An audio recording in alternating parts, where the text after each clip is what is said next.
In this video, we'll simulate the process you should follow in meetings with recruiters. Are you recording this meeting? If you are doing that, you should stop. Dear Anna, I choose to invoke the Fifth Amendment of the US Constitution. First of all, you are recording this video. Don't lie to me because the tab of my Explorer shows the icon of a recording. Your department requires a recording for control of so many features in the hiring process, even if nobody reviews those videos. Also, US Code says on their videos that no American enterprises has any prohibition if any candidate records meetings and interviews. Also, they say that if there's any prohibition of that in the company's policies, that clause is against all candidate civil rights. So it is invalid by the federal laws of America. Also, I have to say that I haven't confirmed or denied what you're asking. In fact, I invoke the Fifth Amendment of the US Constitution. So you can't legally act against any candidate, not me nor anyone else, just because you could have a suspicion. So legally I recommend you that both make as this question never existed, because US Code says that it is almost impossible to sue the giant company. If the recruiter or the interview blocks anyone, the candidate could sue the recruiter and the interviewer, and the probabilities of winning are over the 90% in case of a recording from the candidate side that demonstrates a bad behavior of the company's employees. At this point, Anna and any recruiter will panic and won't be able to reject anyone after that answer unless the candidate performs exceptionally bad in their technical interview. And this will be the expression on every recruiter's face from this moment on. If your recruiter realizes you might be recording the meeting or interview and doesn't say anything, it's because someone has already told them this speech, and from that moment on, they prefer not to ask the question and feign ignorance if anyone mentions, inside the company, that the candidate might have recorded something.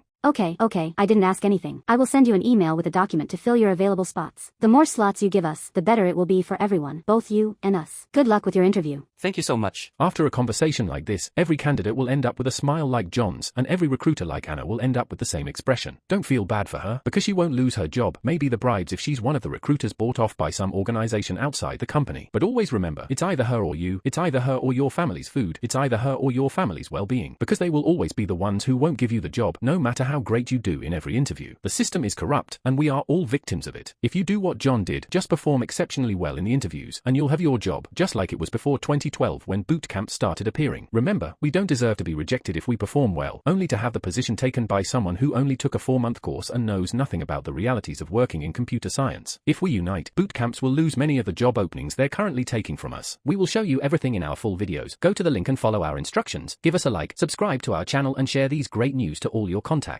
We can all work together to beat Bootcamps in 2026.